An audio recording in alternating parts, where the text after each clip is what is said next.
کیونکہ اللہ تعالیٰ ان سے بھی سوال کرے گا اور تم سے بھی سوال کرے گا، کیونکہ انہوں نے اللہ سے مانگنے کی بجائے انہوں نے لوگوں سے مانگنا شروع کر دیا تھا، تو وہ لوگ بھی گناہگار ہو گئے اور جو مانگنے والے ہیں وہ بھی گناہگار ہو گئے۔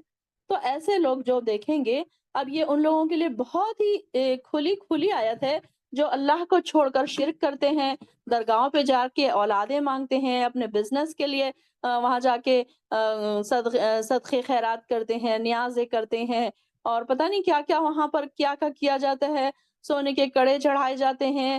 آج کل تو وہ پتہ نہیں وہاں پر اجمیر شریف میں جاتے ہیں تو پتہ نہیں کیا کیا قسم کی وہاں پر چڑھاوے چڑھائے جاتے ہیں۔ یہ ساری چیزیں تو وہاں بیٹھنے والے مجاہر ہی لے لیتے ہیں، اتنی کھلی سی بات ان کو نہیں سمجھ آتی۔ ان کو یہ سمجھ آتا ہے کہ ہم یہاں پر منتیں مانگ کر گئے اور ہمارا کام ہو گیا۔ کبھی کبھی ہوتا بھی ایسے ہے کہ وہ وہاں سے منت مانگ کے آتے ہیں اور ان کے کام ہو جاتے ہیں۔ تو کسی نے پوچھا کہ یہ کیسے ہوتا ہے؟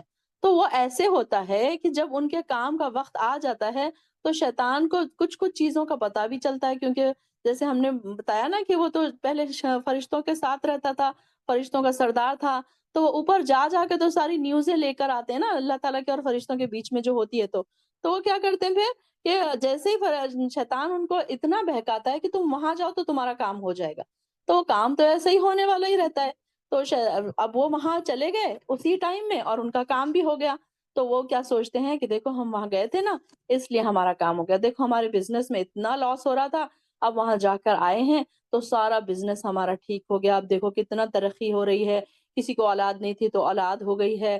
مطلب شیطان ان کے عقیدے کو مضبوط کرنا چاہتا ہے، اس لیے شیطان ایسے داؤ پیچ کرتا ہے، اور یہ چیزیں ساری کبھی ہوتی بھی ہیں کبھی نہیں بھی ہوتی ہیں، کبھی چل بھی جاتا ہے داؤ کبھی نہیں بھی چلتا ہے۔ تو ایسے لوگ جب دیکھیں گے وہاں جا کر تو وہ لوگ سوچیں گے کہ یہ لوگ دیکھو ہم تو ساری زندگی بھر ان کے پیچھے پیچھے پھرتے رہے، ان کے مرید بن کے بیٹھے رہے، ان کی ہم عبادت کرتے رہے، ان کی بات سنتے رہے، اور یہ یہاں آ کر تو یہ تو ہمیں پہچان ہی نہیں رہے، یہ تو ہم سے بیزارگی ظاہر کر رہے ہیں۔ تو وہ سوچیں گے کہ اگر کاش ایسا ہو جائے دنیا میں جانا تو ہم بھی پھر اب ان کے پیچھے پیچھے نہیں جائیں گے، ہم بھی بلکہ ان سے بیزارگی ظاہر کریں گے۔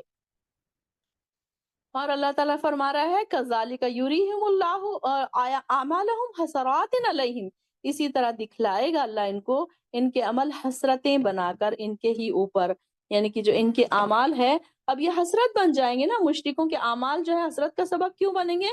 ایک حسرت تو یہ ہوگی کہ مرشدوں نے اپنے وعدے کے خلاف بیزارگی کا اظہار کر دیا، اور دوسری یہ کہ جو اچھے اعمال مثلا صدقہ خیرات نظر و نیاز وغیرہ کرتے رہے تو ان کے شرک کی وجہ سے سارے کے سارے ضائع ہو گئے اور برے اعمال برقرار رہیں گے۔ اس طرح وہ کئی قسم کی حسرتوں کا ایک ساتھ مجموعہ بن جائیں گے، ان کے مرشد بھی باعث حسرت اور ان کے اعمال بھی باعث حسرت، لیکن ان حسرتوں کا نتیجہ کچھ بھی نہیں نکلے گا، اور دوزخ کے عذاب سے نجات کی کوئی صورت نہیں رہے گی۔ بخارجین من النار، وہ کبھی نہیں نکلیں گے وہاں سے، ان کو بھی، ان کے مرشدوں کو بھی دوزخ اور ان کے مریدوں کو بھی دوزخ۔ جو ان کو اس طریقے سے آج کل ہم دیکھتے ہیں کہ کئی ایسے لوگ ہیں جنہوں نے اپنے مرید بنا کے رکھے ہیں اور اپنا ایک شو کرنے کے لیے انہوں نے پتہ نہیں ان کو پیسے دے کر بٹھاتے ہیں، یا اتنی ان کی تعریفیں کی جاتی ہیں اپنے مرشدوں کی کہ لوگ اس طرف آئیں، اور پھر نوٹ ان کے اوپر ڈالے جاتے ہیں، کئی کئی نوٹوں کی گڈیاں گڈیاں لا لا کر ان کے اوپر ڈالا جاتا ہے اور ان کے ایسے تحفے دیے جاتے ہیں۔ تو مطلب کتنا اندھا پن ہے یہ، اندھی تقلید ہے یہ، کہ انسان کو یہ نہیں سمجھ آ رہا کہ یہ ایک انسان اگر اتنا اچھا ہوتا تو اس کو اللہ تعالیٰ سارا کچھ کیوں نہیں دے دیتے، یہ کیوں ایسے بیٹھا ہوا ہے لوگوں سے سمیٹتے ہوئے چیزیں۔ تو یعنی کہ یہ ساری چیزیں ان کے حسرتیں بن کر رہ جائے گی، اور یہ ساری چیزیں ان کی جو انہوں نے نظریں کی، نیاز کی ہے، صدقے و خیرات کیے، اب انہوں نے سارے شرک کی وجہ سے کیے نا، تو وہ ساری چیزیں بیکار ہو گئی ان کی۔ یا ایھا الناسو، اے لوگوں، کلو، کھاؤ، مما فی الارضی، جو کچھ ان چیزوں میں سے ہے، فی الارضی، زمین میں سے ہے، حلالا طیبا، حلال اور پاکیزہ، طیباً پاکیزہ، ولا تتبعوا خطوات الشیطان، اور مت پیچھے چلو شیطان کے قدموں کے، انہ لکم عدو مبین، بے شک وہ تمہارا دشمن ہے ظاہر۔ اب یہاں پر دیکھیے پاکیزہ چیزیں، جو زمین میں سے جو چیزیں اگتی ہیں، حلال رزق، اور اس کی اہمیت یہاں پر بتائی جا رہی ہے کہ جو حلال رزق کھاتا ہے اس کے پیٹ جو اس کو اللہ تعالیٰ اس کی عبادتیں بھی قبول کرتا ہے، اس کی دعائیں بھی قبول ہوتی ہیں، اور اللہ تعالیٰ نے مومنوں کو اسی بات کا حکم دیا ہے جس کا اس کے رسولوں نے بھی حکم دیا، یا یہ رسول یہاں پہ جو آیا ہے کہ ایسی پاکیزہ چیزیں کھاؤ اور نیک عمل کرو، اور فرمایا اے ایمان والو پاکیزہ چیزیں کھاؤ جو ہم نے تمہیں دی ہیں۔ پھر آپ نے ایسے شخص کا ذکر کیا جو لمبا سفر کر کے آیا ہو اور اس کے بال پریشان اور خاک آلود ہوں، یعنی کہ پورے ڈسٹ میں ڈوبے ہوئے ہوں اس کے بال، اور اپنے ہاتھ آسمان کی طرف پھیلاتا ہے اور کہتا ہے اے میرے پروردگار، جبکہ اس کا کھانا حرام، پینا حرام، لباس حرام، جس غذا سے اس کا جسم بنا ہے وہ بھی حرام، تو پھر اس کی دعا کیسے قبول ہوگی؟ یعنی کہ اگر کوئی انسان حرام چیز کا، حرام کا مال کھاتا ہے تو اس کی کیا ہے؟ اس کی دعا قبول نہیں ہوگی۔ حرام خور کی دعائیں قبول نہیں ہوتی۔ یہ ایک حدیث میں بھی آتا ہے، سیدنا جابر رضی اللہ عنہ فرماتے ہیں رسول اللہ صلی اللہ علیہ وسلم نے فرمایا وہ گوشت جو مال حرام سے پروان چڑھا ہے، یعنی کہ اولادیں، اور وہ جنت میں داخل نہ ہوگا، اور جو بھی گوشت حرام سے پروان چڑھا ہے اس کے لیے جہنم ہی لائق ہے۔ یعنی کہ ایسے اگر کوئی انسان حرام طریقے سے مال کما کر اپنی اولادوں کو کھلا رہا ہے تو وہ ان کے پیٹوں میں بھی کیا بھر رہا ہے؟ آگ بھر رہا ہے۔ اب یہاں پر دیکھیے کہ کلوا مما فی الارض، جو وہ چیزیں کھاؤ جو زمین میں سے ہیں، پاکیزہ چیزیں، جو اللہ تعالیٰ نے پاکیزہ چیزیں ہمارے لیے بنائی ہیں، وہ چیزیں کھانے کا ہمیں حکم دیا جا رہا ہے، اور حرام چیزوں سے بچنے کا حکم دیا جا رہا ہے۔ ایک تو انسان یہ سوچتا ہے کہ بس پیسہ کہیں سے بھی آئے، میں اپنے گھر والوں کی ضرورتوں کو پورا کر لوں، چاہے وہ حرام طریقے سے آئے چاہے حلال طریقے سے آئے۔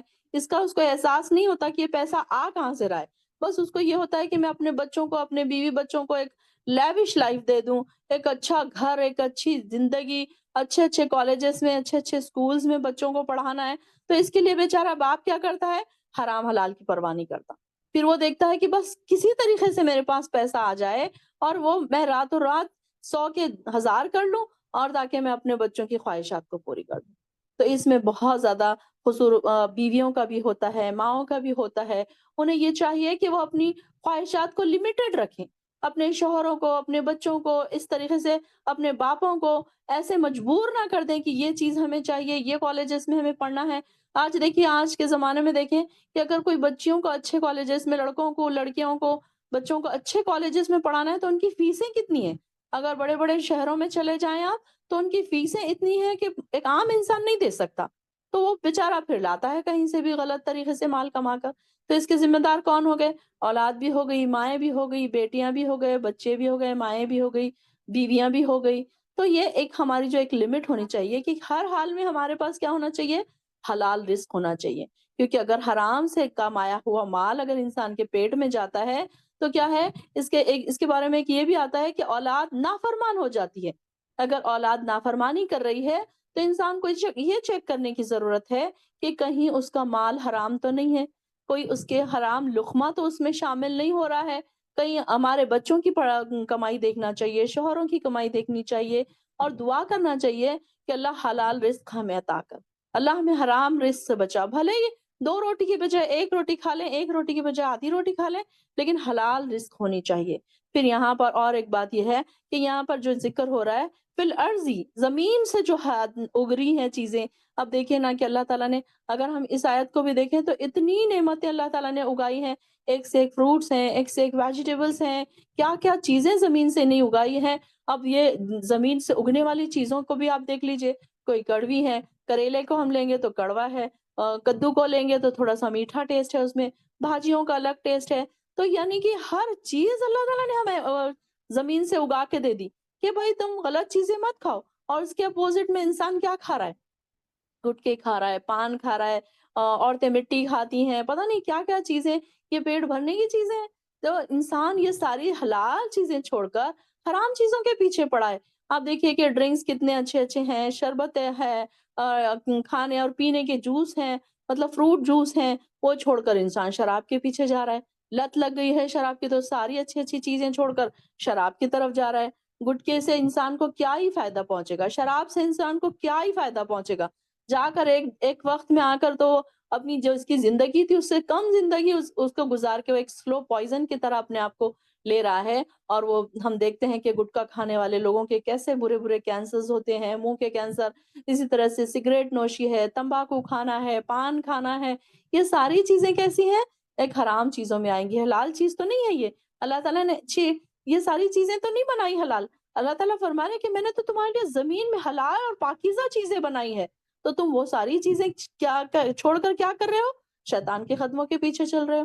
یعنی کہ انسان اچھی اچھی چیزیں چھوڑ کر بری بری چیزوں کی طرف، پتہ نہیں کن کن چیزوں کے نشے آج کل کیے جا رہے ہیں بچے، نوجوان نسلیں ہماری نشے کی طرف جا رہی ہے۔ تو یہ اچھی اچھی چیزیں، اتنی چیزیں وافر مقدار میں، کئی کئی قسم کے اللہ تعالیٰ نے ویجیٹیبلز بنائے، کئی کئی قسم کے فروٹس بنائے۔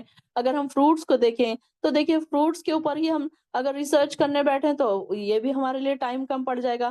کیسے انار کا کیسے ٹیسٹ ہے تو اورینج کا کیسے ٹیسٹ ہے، تو بنانا کا کیسے ٹیسٹ ہے تو واٹر میلن کا کیسے ٹیسٹ ہے، اور اللہ تعالیٰ نے اس کو کیسے بنایا ہے کہ اندر پورا اوپر سے کور ہے، اندر سے ایک دم جوسی فروٹ نکل رہا ہے۔ اورینج دیکھیے کہ اس میں کیسے جوسی ہے کہ اس کی ایک ایک پھانک میں سے جوس نکلتا ہے۔ پھر واٹر میلن دیکھ لیجئے، کیسے الگ الگ قسم کے فروٹس ہیں، الگ الگ ٹیسٹ کے فروٹ ہیں۔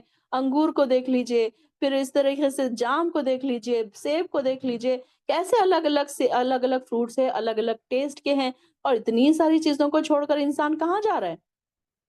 حرام چیزوں کی طرف جا رہا ہے۔ یہ چیزوں کا شوق ہو گیا، پان کا شوق ہو گیا، گٹکے کا شوق ہو گیا، یہ ساری چیزیں دن بھر کھائے جا رہی ہیں ہماری نسلیں، تو اپنے آپ کو تباہ و برباد کر رہے ہیں۔ یعنی کہ یہ ساری چیزیں دیکھیے کہ اس کی افادیت بھی دیکھیے کہ یہ فروٹس، ہر فروٹ ایک اپنی جگہ ایک افادیت الگ رکھتا ہے۔ اس کے فائدے دیکھیے کہ کسی میں کیلشیم ہے، کسی میں آئرن ہے، کسی میں میگنیزیم ہے، کسی میں کیلشیم ہے، تو ہر چیز ہمیں فائدہ دے رہی ہے۔ ایک ہی زمین سے اگنے والی ساری چیزیں نکل رہی ہیں، زمین ایک ہی ہے، اس پر برسنے والا پانی ایک ہی ہے، لیکن اس میں سے دیکھیے کہ الگ الگ قسم کے الگ الگ فروٹس نکل رہے ہیں، الگ الگ ویجیٹیبلز نکل رہے ہیں، اور ساروں کے ذائقے الگ الگ ہیں۔ کہ یہ اللہ تعالیٰ کی نشانیوں میں سے دیکھیے کہ یہ بھی ایک نشانی ہے کہ اللہ تعالیٰ نے ہمارے لیے کیسے کہ حلال اور پاکیزہ چیزیں پیدا کی ہیں، اور ہم کیا کر رہے ہیں؟ بیکار چیزوں کی طرف دوڑ رہے ہیں۔ آج کل یہ ساری چیزیں عام ہو چکی ہیں، جتنے زیادہ اسٹیٹس والے لوگ ہیں، جتنے زیادہ پیسے والے لوگ ہیں، ان کے بچے اتنے ہی بگڑے ہوئے ہیں۔ جتنے کم پیسے والے لوگ ہیں ان کے گھروں میں یہ ساری چیزیں نہیں ہیں، لیکن جتنا زیادہ عیش و عشرت والے زندگی اگر بچوں کو کسی نے دی ہوئی ہے، جتنا پیسہ اگر بچوں کے ہاتھ میں دیا ہوا ہے، تو آپ دیکھیں گے کہ وہ بچے ایک دم بگڑے ہوئے ہیں، یہ ساری چیزوں کے عادی ہیں، نشے کے عادی ہیں، اور شراب کے عادی ہیں، گٹکے کے عادی ہیں، پتہ نہیں کن کن قسم کے آج کل نشے کیے جا رہے ہیں، وہ تو ہمیں اتنا پتہ بھی نہیں ہے۔ لیکن یہ دیکھیے کہ یہ ساری چیزیں کیا ہے؟ بہت زیادہ کما کما کے اتنا غلط طریقوں سے، اگر کوئی انسان غلط طریقوں سے کام کمائے گا تو اس کی اولاد بھی اس کو غلط جگہ ہی اڑائے گی۔ اگر حلال طریقے سے کمایا ہوا ہے تو ان کی اولاد کو بھی اس بات کا احساس ہوگا کہ ہمارے ماں باپ نے کتنی محنتوں سے یہ حلال طریقے سے کمایا ہے، تو آپ دیکھیں گے کہ حرام جگہ آپ کا کبھی پیسہ نہیں جائے گا۔ حرام اگر آپ دیکھیں گے، آبزرو کریں گے کہ جو حرام کمائی والے لوگ ہیں، آپ دیکھیں گے کہ ان کا لاکھوں کروڑوں روپیہ ان کا ہاسپٹلس میں جاتا ہے۔ کیسی کیسی بیماریاں ان کو ہو جاتی ہیں کہ ان کا ایک زیادہ سے زیادہ اماؤنٹ ان کا ہاسپٹلس میں چلا جاتا ہے۔ کئی چیزیں ان کی ٹوٹ پھوٹ جا رہی ہیں، ایکسیڈنٹس ہو رہے ہیں، چیزیں خراب ہو رہی ہیں، کار کا ایکسیڈنٹ ہو گیا، کار کا نقصان ہو گیا، گھر میں کوئی چیزوں کا ایکسیڈنٹ، کوئی ایسا ہو گیا نقصان، حادثہ ہو گیا تو وہاں ان کا خرچہ ہو گیا۔ تو یعنی کہ غلط طریقے سے پیسہ آیا تو غلط طریقے میں ہی جائے گا۔ اسی کے برعکس اگر آپ دیکھیں گے، حلال طریقے سے کمانے والا انسان اگر 1000 روپے کما رہا ہے تو اس کی بھی کمائی میں اتنی برکت اللہ تعالیٰ ڈال دیتے ہیں کہ نہ ان کا کوئی نقصان ہوتا ہے، نہ غلط جگہ ان کا پیسہ صرف ہوتا ہے، ان کے بچے اچھی جگہوں پر پڑھ بھی لیتے ہیں، ان کو پھر اسی طریقے سے ہر جگہ فری ایڈمیشن بھی مل جاتا ہے، انہیں وہ ساری چیزیں سوچنے کی ضرورت ہی نہیں پڑتی پھر کہ ہم کیسے چلائیں۔ اور پھر ان کی برکت اتنی ہوتی ہے کہ اتنے میں وہ اچھے سے اچھا کھا بھی لیتے ہیں، سکون سے سو بھی جاتے ہیں۔ اب آپ دیکھیے کہ جتنے بڑے لوگ ہوتے ہیں ان کو نیند ہے، نہ سکون ہے، نہ کوئی چین ہے ان کو، تو یہاں ایسے اتنا سارا کچھ ہونے کے باوجود نہ ان کو بچوں کی طرف سے سکون ہے، بچے ان کے نافرمان چیخ رہے ہیں، ماں باپ پہ چلا رہے ہیں، جواب دے رہے ہیں۔ اب کتنی زیادہ یہ ذلت کی بات ہے کہ بچے ان سے اچھے سے بات نہیں کر رہے ہیں، جن بچوں کے لیے انہوں نے حرام حلال کی پرواہ نہیں کی، آج وہی بچے ان کے اوپر چڑھ کے بول رہے ہیں۔ تو یہ ساری چیزیں کیا ہے؟ اللہ تعالیٰ ہمیں یہاں سکھا رہا ہے کہ تم حلال اور طیب چیزیں کھاؤ، پاکیزہ چیزیں کھاؤ، ان چیزوں کی طرف مت جاؤ۔ اگر آپ کو پتا چلے گا کہ یہ جو گٹکے میں جو سپاری ہوتی ہے تو اس کو کیسے بنایا جاتا ہے، اگر آپ کبھی اس کو ریسرچ کریں، اگر آپ یوٹیوب پہ دیکھیں، تو میں ایک بار دیکھ رہی تھی، اس میں بتایا جا رہا ہے کہ اس میں جانوروں کا خون ملایا جاتا ہے اور اس میں اس کو سکھایا جاتا ہے، اور پتہ نہیں کیا کیا خراب چیزیں ڈال ڈال کر اس میں ایسے ٹیسٹ کو انہینس کیا جاتا ہے کہ مطلب جس سے نشہ بھی آئے اور جس سے ایڈکٹڈ بھی ہو جائے انسان۔ کچھ کچھ چیزیں ایسی ہوتی ہیں کہ ایک بار انسان کھا لے تو اس کو بار بار کھانے کے لیے دل چاہتا ہے۔ تو کچھ کچھ ایسے چیزیں ہیں، اگر ان کے بارے میں جو بھی چیزیں ہیں اگر آپ دیکھیں گے تو آپ کو پتا چلے گا کہ یہ ساری چیزیں کیا ہے، غلط طریقوں سے بنائی ہوئی سڑی ہوئی سپاری کو اس کو سکھا کر، اب دیکھیے کہ وہ لوگ سڑی ہوئی سپاری کا بھی کیسے استعمال کر رہے ہیں کہ لوگ اس کو گر پڑ کر زیادہ قیمت دے کے لے رہے ہیں۔ اگر کسی کو بتا دیا جائے کہ سڑی ہوئی سپاری بک رہی ہے تو کوئی نہ لے اس کو، لیکن اسی کو انہوں نے اچھا سا گٹکا بنا دیا، اس میں تو وہ ٹیسٹ ڈال دیا کچھ دوسرا، اس میں خوشبوئیں ڈال دی، اس کو اچھے سے ریپر میں باندھ دیا اور اب اس کو بیچ رہے ہیں۔ تو دیکھیے کہ کیسے اس کے لوگ گر پڑ کے لے رہے ہیں۔ آج ہماری نسل بہت زیادہ، ایک بڑا حصہ نسل کا ہماری وہ گٹکوں کی طرف اور شراب کی طرف اور نشوں کے عادی ہوتے جا رہے ہیں۔ اللہ تعالیٰ سے دعائیں کیا کریں اپنے بچوں کے لیے ہی نہیں بلکہ ساری امت مسلمہ کی جو نسلیں ہیں نا ان کے لیے دعائیں کیا کریں کہ اللہ ہماری نسلوں کو تباہ ہونے سے بچا لے۔ اسی لیے تو ہم ہر جگہ ذلیل ہو رہے ہیں۔ مسلمان ہر جگہ ذلیل کیوں ہو رہے ہیں؟ کیونکہ انہوں نے قرآن کو چھوڑ دیا، انہوں نے نمازوں کو چھوڑ دیا، حلال طریقے سے کھانا چھوڑ دیا، حرام طریقوں سے کھانا شروع کر دیا۔ تو تباہی اور بربادی تو ضرور آئے گی گھروں میں، گھروں سے برکتیں اٹھ جا رہی ہیں، گھروں میں محبتیں قائم نہیں ہیں، میاں بیوی کی لڑائیاں ہو رہی ہیں، بچوں ماں باپ میں اور بچوں میں لڑائیاں ہو رہے ہیں، بچے گھر چھوڑ کر چلے جا رہے ہیں، میاں بیوی میں طلاقیں ہو رہی ہیں۔ یہ ساروں چیزوں کے ریزنز کیا ہیں؟ حرام کمائی۔ کتنا انسان کرتا ہے محنتیں اور بعد میں آخر میں اس کے ہاتھ میں کیا رہتا ہے؟ بے سکونی، بے عزتی، بچوں سے بے عزتی، آس پاس کے لوگوں سے بے عزتی، کہیں اس کی عزت نہیں رہتی۔ اور حلال طریقے سے کمانے والا انسان اللہ کے پاس بھی عزت پاتا ہے اور لوگوں میں بھی عزت پاتا ہے۔ تو یہ جو چیزیں ہیں یہ کیا ہے؟ شیطان کے قدموں کی پیروی ہے۔ یعنی کہ شیطان تو ہر وقت یہ چاہتا ہے کہ تم کو کہیں نہ کہیں سے بھٹکا دے، کوئی نہ کوئی ایسی چیز میں پھنسا دے۔ ٹھیک ہے اگر تم نماز پڑھ رہے ہو تو ادھر پھنسا دے گا، ٹھیک ہے اگر تم روزہ رکھ رہے ہو تو تمہیں ادھر پھنسا دے گا، کہیں نہ کہیں لا کر تو تمہیں پھنسائے گا۔ تو ہمیں کوشش یہ کرنی چاہیے کہ ہم شیطان کے قدموں کی پیروی نہ کریں اور کوشش یہ کریں کہ اپنے نسلوں کی بہت زیادہ ان پر نظر بھی رکھیں، دعائیں بھی کریں۔ بہت زیادہ دعائیں کرنے کی ضرورت ہے آج کے زمانے میں کہ ہماری نسلیں تباہ نہ ہو جائیں۔ انہ لکم عدو مبین، اور بے شک یہ شیطان تو ہمارا کھلا دشمن ہے۔ بار بار ہمیں کہا جا رہا ہے کہ شیطان کھلا دشمن ہے، اس کے باوجود بھی دیکھیے کہ ہم کیسے شیطان کی باتیں سنتے ہیں، کیسے اس کے پیچھے پیچھے چلے جاتے ہیں۔ وہ تو ایک چھوٹا سا وسوسہ ہمارے دل میں ڈالتا ہے اور پھر ہم اس کے پیچھے فوراً چلے جاتے ہیں۔ قیامت کے دن اللہ تعالیٰ اس کو کہے گا ان لوگوں کو کہ تم کیوں اس کے پیچھے گئے تھے؟ تو شیطان کہے گا کہ یا اللہ میں نے تو ان کے دل میں صرف ایک وسوسہ ڈالا تھا، میں نے ان کا ہاتھ تھوڑی پکڑا تھا، یہ تو خود ہی میرے پیچھے آ گئے۔ تو کیا ہم جواب دیں گے پھر؟ آج ہم شیطان کے پیچھے کیسے جا رہے ہیں؟ ہر چیز میں ہم شیطان کے پیچھے پیچھے چلے جا رہے ہیں، اسپیشلی ہماری نوجوان نسلیں۔ اللہ تعالیٰ ہماری نسلوں کی حفاظت کرے، شیطان کے قدموں کے پیچھے نہ جانے دے۔ اللہ تعالیٰ اس دشمن سے ہماری نسلوں کی حفاظت فرمائے، ہماری اور ہمارے اہل وعیال کی اور ہماری امت مسلمہ کی نسلوں کی حفاظت فرمائے۔ انما یامرکم، بے شک وہ تمہیں حکم دیتا ہے، بالسوء، برائی کا، والفحشائی، اور بے حیائی کا، وان تقولوا، اور یہ کہ تم کہو، علی اللہ، اللہ پر، ما لا تعلمون، وہ جو تم نہیں جانتے۔ شیطان ہمیں کیا حکم دیتا ہے؟ برائی کا، بے حیائی کا، گناہ کے کاموں کا۔ اب آپ دیکھیے کہ آج کل سب سے زیادہ بے حیائی کا خزانہ اگر آپ دیکھیں تو موبائل ہے۔ موبائل بچوں کے ہاتھ میں ہے، ماں باپ کو پتہ ہی نہیں ہے کہ موبائل میں کیا کیا کام ہو رہے ہیں، بچے کیا کیا کام کر رہے ہیں، یوٹیوب پہ کیا دیکھ رہے ہیں، موویز ہیں اور بے حیائی کے چیزیں ہیں۔ ہمیں تو ماں باپ کو تو اتنا علم نہیں ہے کہ جتنے بچے آج کل اتنے ڈیپتھ میں چلے گئے ہیں موبائل میں۔ تو یہاں پر بھی دیکھیے کہ کیسے شیطان کیا کرتا ہے؟ برائی کا حکم دیتا ہے، گناہوں کی طرف لے کر جاتا ہے، اور کیا کہلواتا ہے کہ وہ تم جانتے نہیں اللہ تعالیٰ کے بارے میں، وہ بات اللہ تعالیٰ کے بارے میں وہ ہم سے کرواتا ہے۔ اور یہ ساری چیزیں کیا ہے؟ اللہ تعالیٰ ہمیں بچاتا ہے اس سے، لیکن ہماری جو نسلیں ہیں آج کل یہ ساری چیزوں کے پیچھے جا رہی ہیں۔ حرام کو حلال کو حرام قرار دینا، شرک کرنا، شیطان کی پیروی کرنا۔ یہاں شیطان کے پیچھے چلنے سے مراد کیا ہے؟ اللہ نے حرام کی ہوئی چیزیں ہیں انہیں حرام نہیں سمجھنا۔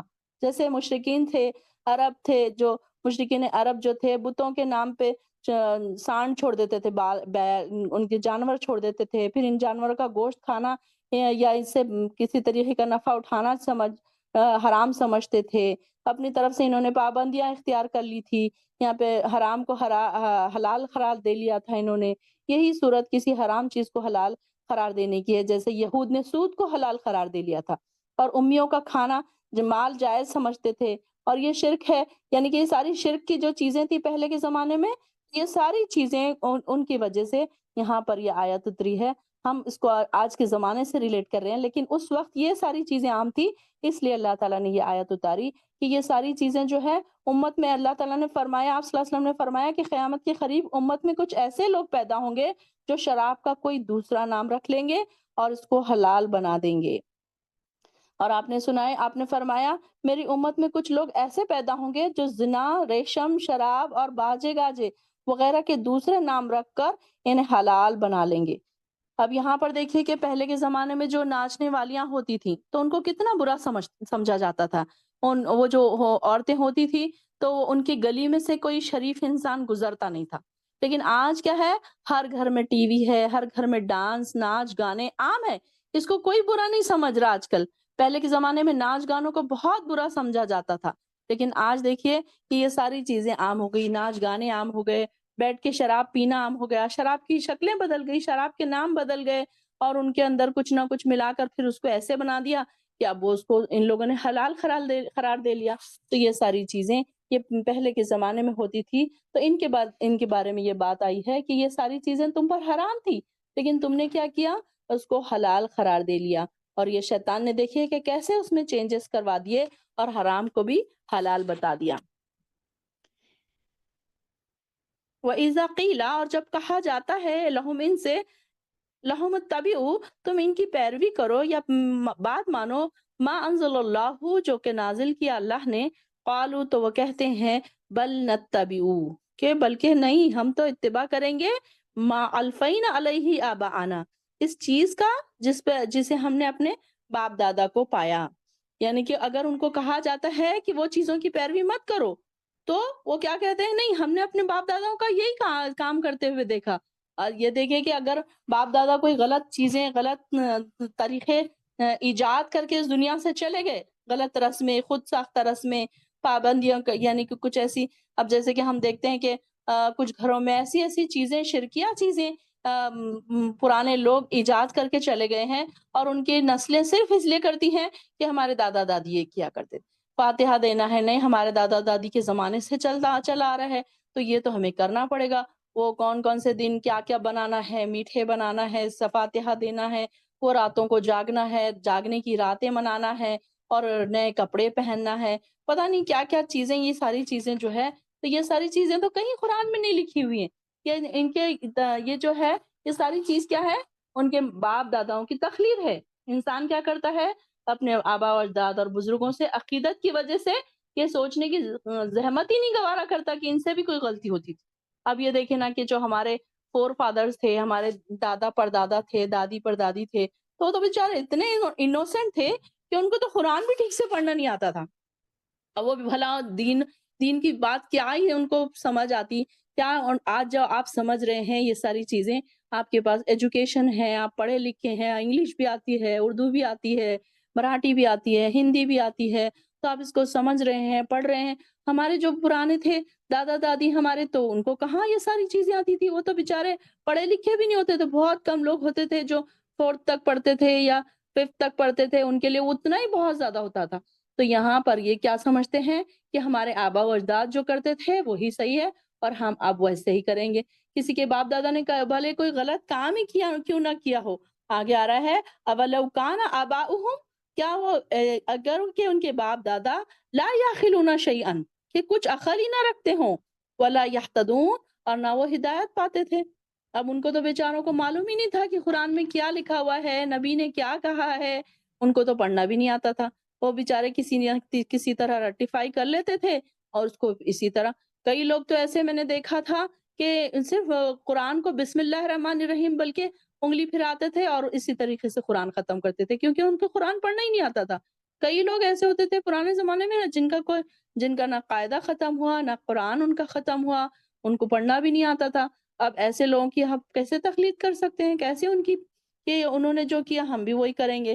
کئی گھروں میں نے دیکھا ہے کہ کچھ ایسے رسم ہے، رسم و رواج ہیں ایسے کہ نہیں ہمارے گھروں میں وہ پہلے سے چلے آ رہے ہیں، اب ہم کو بھی کرنا پڑے گا۔ بڑے بوڑھے جو گھر میں ہوتے ہیں وہ کرواتے ہی کرواتے ہیں بہوؤں سے، بیٹیوں سے کہ نہیں نہیں یہ تو تمہیں کرنا پڑے گا، یہ تو ہمارے پاس بہت پہلے سے چلا آ رہا ہے۔ تو یہاں پر ان لوگوں کے لیے بات ہو رہی ہے کہ کیا وہ لوگ ہدایت پر نہیں تھے پھر بھی تم ان کی پیروی کرو گے؟ ان کو عقل نہیں تھی پھر بھی تو کیا تم ان کی پیروی کرو گے؟ یہ بات کہی جا رہی ہے کہ اب تو تمہیں عقل ہے، اب تو تم سمجھدار ہو۔ آج کی نوجوان نسلیں، ان کا کیا کام بنتا ہے کہ وہ اپنے گھر والوں کو، اپنے بوڑھوں کو بھی یہ چیزیں سکھائیں، ان کو پڑھ کے سنائیں، ان کو قرآن کی تعلیم دیں۔ اور یہ ہمارا حق ہے کہ ہم پڑھ رہے ہیں، ہم سمجھ رہے ہیں۔ اب یہ کم سے کم آپ کی نسلوں کے لیے بہت فائدے مند چیز ہے کہ آپ گھر میں کوئی ایسی چیز نہیں چھوڑ کے جائیں گے جو آپ کی نسلیں غلط طریقوں پر رائج جو چیزیں ہیں اس پر وہ قائم رہیں گی۔ یعنی ایسے رسم و رواج ہم نہیں چھوڑ کے جائیں گے کہ جو ان کو ہماری نسلیں بھی کریں گی۔ اب دیکھیے کہ اگر کوئی گھروں میں کسی الگ الگ قسم کے رسم و رواج ہوتے ہیں تو وہ ان کی نسلیں بھی وہی کریں گی۔ لیکن اب ہم جب قرآن پڑھ رہے ہیں، ہم جب دین سے جڑ گئے ہیں تو اب ہمارے گھروں میں وہ ساری چیزیں نہیں ہو رہی ہیں۔ بہت ساری چیزوں میں اب برتھ ڈیز ختم ہو گئے ہیں، اینیورسریز ختم ہو گئی ہیں، اور یہ جو کیا کیا ہوتے تھے محرم میں، اور کیا کہتے ہیں اسے، کنڈے جو کیے جاتے تھے اور فاتحہ دیے جاتے تھے، اور 10واں 20واں 40واں مرنے کے بعد چہلم، یہ ساری چیزیں جو ہوتی تھی اب یہ ساری چیزیں نہیں ہو رہی ہیں۔ کیا ریزن ہے؟ کہ لوگ قرآن سے جڑ رہے ہیں، قرآن پڑھ رہے ہیں، آپ صلی اللہ علیہ وسلم کی حدیثیں سے واقف ہو رہے ہیں۔ تو الحمدللہ ثم الحمدللہ ہمارے گھروں میں انشاءاللہ العظیم ہم امید کرتے ہیں کہ ہماری نسلوں میں یہ ساری چیزیں اب باقی نہیں رہیں گی۔ کیونکہ اگر آپ کوئی چیز کو اچھا سمجھیں گے تو آپ کے بچے بھی اس کو اچھا سمجھیں گے۔ آپ اگر ایک گھر میں مووی چل رہی ہے، آپ ان کے ساتھ بیٹھ کے مووی دیکھیں گے تو آپ کے بچے سمجھیں گے یہ کوئی بری بات نہیں ہے۔ اگر گھر میں کیک آ رہا ہے برتھ ڈے کا، بچے کاٹ رہے ہیں، آپ ان کے ساتھ بیٹھ کے خوش ہو رہے ہیں، بچے سمجھیں گے یہ کوئی بری بات نہیں ہے۔ بلکہ آپ نے نفرت کا اظہار کرنا چاہیے، ناراضگی کا اظہار کرنا چاہیے بری چیزوں پہ۔ تو آہستہ آہستہ وہ ساری چیزیں کیا ہوں گی کہ پھر آپ کے گھروں سے ختم ہو جائیں گی۔ اور آج ہم اگر یہ چیزوں کی محنت کریں گے تو آپ دیکھیں گے کہ آپ کی نسلوں پہ پھر یہ ساری چیزیں پھر آسان ہو جائیں گی۔ آپ دیکھیں گے کہ وہ ساری غلط چیزیں آپ کے گھروں میں پیدا ہی نہیں ہوں گی، اس کے رسم و رواج ہی ختم ہو جائیں گے۔ یہ ساری چیزیں ہم نے اگر پہلے سے ہی نہیں رکھی، اب آپ دیکھیے کہ 1 سال کا بچہ ہوتا ہے، رو رہا ہے، دھو رہا ہے، اس کو کپڑے نئے پہنائے جا رہے ہیں، برتھ ڈے کی جا رہی ہے اس کے نام کا اتنا بڑا کیک آیا ہے، اس کو کیا سمجھ ہے؟ 1 سال کا بچہ ہے، نہ اس کو کیک کی سمجھ، نہ اس کو برتھ ڈے کی سمجھ۔ اب بڑوں کا ہی اس میں شوق ہوتا ہے کہ نہیں نہیں برتھ ڈے بڑی دھوم سے منانا ہے، ہمارا پہلا بچہ ہے، ہمارا بڑا لاڑ کا بچہ ہے۔ تو کیا اس کو سمجھ ہے کچھ؟ اس کو تو نہیں کچھ سمجھ کہ آپ کیا کر رہے ہیں، اس کے لیے کر رہے ہیں کہ کس کے لیے کر رہے ہیں۔ وہ تو رو رہا ہے، گرمی سے پریشان ہو رہا ہے، سارے لوگوں کو دیکھ کے گھبرا رہا ہے۔ کبھی بچے پریشان ہوتے ہیں دعوتوں میں، پارٹیز میں، اور گھر میں سارے لوگ انجوائے کر رہے ہیں اس کی برتھ ڈے منا کے۔ تو ہم نے کیا کیا؟ ایک نئی رسم کا ایجاد کر دیا نا۔ اب وہ جیسے جیسے بڑا ہوگا اب وہ بولے گا کہ نہیں میری تو برتھ ڈے کرنا ہی کرنا ہے اب آپ نے۔ اب آپ کہیں گے کہ نہیں اب تو ہم نہیں کرتے تو اب وہ ضد کرے گا پھر۔ تو آپ نے تو شروع سے جب اس کو سمجھ نہیں تھی وہ ساری چیزیں کروا دی نا، پہلے تو عادت ڈال دی وہ ساری چیزوں کی۔ تو ایسے غلط رسم و رواج ہمارے گھروں میں نہ پڑنے دیں۔ اب ہم دیکھ رہے ہیں کہ کئی بہنیں ہماری جب قرآن سے نہیں جڑی ہوئی تھی ان کے گھروں میں بھی ایسے رسم و رواج ہوتے تھے، ایسے فاتحہ ہوتے تھے، درگاہوں پہ جاتے تھے، نظر و نیاز کرتے تھے، منتیں مانگتے تھے، منت کے روزے مانگتے تھے، منت کی نمازیں پڑھی جاتی تھی۔ یہ ساری چیزیں جو ہے اب آہستہ آہستہ ہمیں پتہ چل رہی ہیں کہ یہ ساری چیزیں غلط ہیں۔ الحمدللہ الحمدللہ ثم الحمدللہ کہ اللہ تعالیٰ نے ہمیں قرآن سے جوڑ دیا، اور یہ ساری چھوٹی چھوٹی چیزیں جو ہمارے اندر خرابیاں تھی پہلی پیدا ہوئی تو یہ ساری چیزیں اب ختم ہو رہی ہیں۔ الحمدللہ کہ یہ ساری چیزیں کیسے ایک انسان کو کھوکھلا کر دیتی ہے، اس کے دین کو ختم کر دیتی ہے، اس کی نیکیوں کو پوری ضائع کر دیتی ہے۔ تو ہمارا کیا کام ہے کہ ہمارے اپنے جو بڑے بوڑھے ہیں، ہمارے دادا ہیں، دادی ہیں، نانا نانی ہیں، والدین ہیں، تو ان کو اچھے طریقے سے، بہت ہی آپ کا طریقہ کار ایسا ڈومینیٹنگ نہیں ہونی چاہیے، حکمیہ نہیں ہونی چاہیے کہ آپ ان کو جا کر بولیں کہ نہیں نہیں آپ نے یہ نہیں کرنا ہے اب۔ بلکہ آپ ان کو بیٹھ کر قرآن بیٹھ کے ان کے سامنے پڑھیں اور اس میں بتائیں کہ دیکھو اللہ تعالیٰ کیا فرما رہا ہے اس میں۔ تو ہو سکتا ہے کہ آپ کے گھروں میں یہ ساری چیزیں ختم ہو جائے، اور ہو سکتا ہے کہ ان کی بھی اصلاح ہو جائے۔ کئی بار ایسا ہوتا ہے کہ وہ ان کو اتنے ڈیپ میں انہوں نے نالج حاصل ہی نہیں کی، انہیں صرف یہ تھا پتا کہ یہ قرآن پڑھنا ہے، اس کا ترجمہ پڑھنا ہے، اور اس کی تفسیر کیا ہے انہیں پتہ ہی نہیں ہے۔ تو یہ ہمارا اب کام ہے، آج جو نوجوان نسلیں ہیں ان کا کام ہے